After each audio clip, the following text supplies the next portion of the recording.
আপনাদের এই যে ইমামবাড়া থেকে যে প্রোগ্রাম সূচিটা এটা আমরা একটু জানতে চাই, কয়টা থেকে শুরু হবে বা রাত্রে কোন কোন প্রোগ্রাম আছে? বিসমিল্লাহির রহমানির রহিম। আল্লাহুম্মা সাল্লি আলা মুহাম্মদ ওয়া আলি মুহাম্মদ।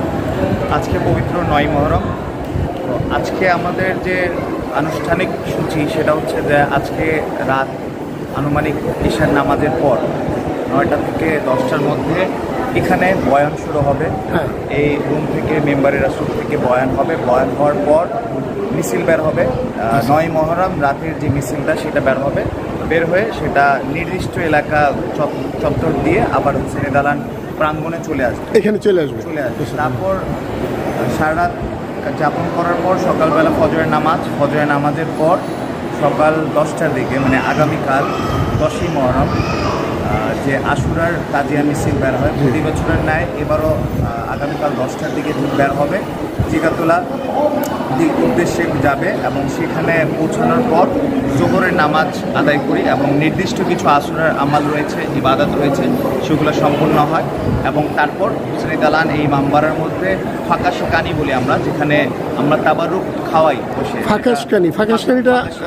ফাঁকাশিকানি হচ্ছে যা আমরা 9 মুহররম রাত থেকে হুসেন এবং আহলে বাইতের অনুসরণকারীরা কিছু না খেয়ে থাকি, মুখের মধ্যে ওরকম কিছু খেয়ে না, সেটা রোজা না, বাট আমরা তাদের তৃষ্ণার্থ যে বিষয়টা বা তারা যে ক্ষুধার্ত ছিলেন পানি পান নাই সেটা অনুভব করার জন্য আমরা ওরকম কিছু খাই না, মুখে দেওয়া হয় না, প্রায় আর কি রোজা বলবো না কিন্তু উপহাসের মতো বলতে পারেন থাকি। এবং সব কিছু শেষ করার পর মিছিল করার পর তারপর মিছিল থেকে আসার পর আমরা এখানে এসে খাওয়া দাওয়া মানে ফাঁকাশিকানি করি, মানে কালকে হ্যাঁ জোহরের নামাজ আদায় করে ইবাদত করে ওখান থেকে আমল শেষ করে দালানে আসে, এখানে ফাঁকাশিকানি হয়, এখানে তাবারুক বসে খাওয়ানো হয় সবাইকে, শুধু যারা জায়রেন যারা এখানে সকলে আসেন সবাইকে বসে খাওয়ানো হয়। আচ্ছা, ধন্যবাদ 10ই মুহররম উপলক্ষে এবং আমাদের বেঙ্গলি হিস্ট্রি বিএসটিভি চ্যানেলের পক্ষ থেকে আপনাকে অসংখ্য ধন্যবাদ যে আপনার কাছ থেকে মোটামুটি আগামীকালকের কর্মসূচি সহ আজকে রাত্রি কর্মসূচি সম্পর্কে আমরা জানতে পারলাম।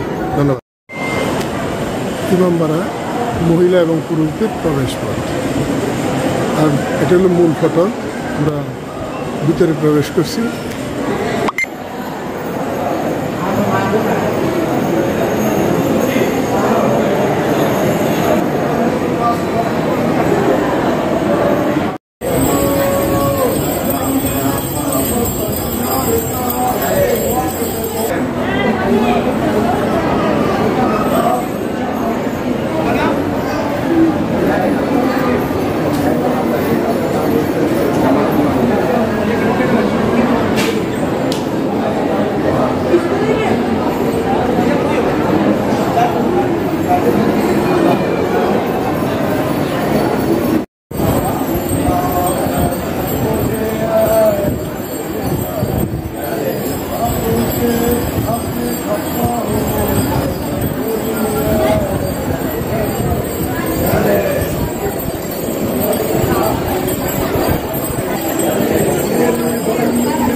স্থানটাতে হলো তলুয়ার ধোয়া পানি এবং এখানে আগরবাতি মোমবাতি ধরানো হয়। বোনের নামটা কি? কি নামটা? জাহান্নারা বেগম। আপনি কত বছর যাবত এখানে আসেন? এখানে কত বছর যাবত আসেন? আমি সারা বছর সবসময় আসেন। আপনার বাসা কোন জায়গায়? ভাগলপুর। এইদিকে এখানে মূল অনুষ্ঠানটা কয়টায় শুরু হয়? আমরা ইমামবাড়ার ভিতরে আমরা দেখতে পাচ্ছি যে ইমামবাড়ার ভিতরে এখানে খাবার দাবারের সব ব্যবস্থা এবং এখানে পাকটা হয়ে থাকে, কিচেন রুম। এটা হলো ইমামবাড়া।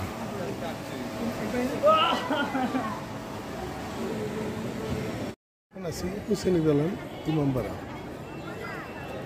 চকবাজার মডেল থানার অন্তর্বর্তী হুসেনি দালান।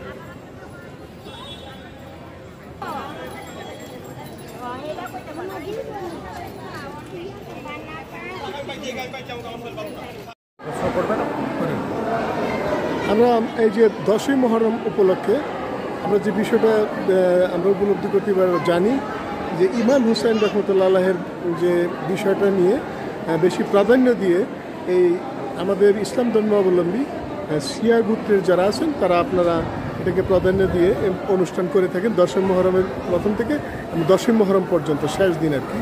এই বিষয়টা সম্পর্কে ইমাম হোসেন রহমতুল্লাহ আলাইহি সম্পর্কে আপনার কাছ থেকে একটু তথ্য আমরা জানতে চাই। ইমাম হোসেন আলাইহিস সালাম নবীজির মেয়ে হযরত ফাতেমা জাহরা সালামুল্লাহ আলাইহা ওনার একমাত্র কন্যা।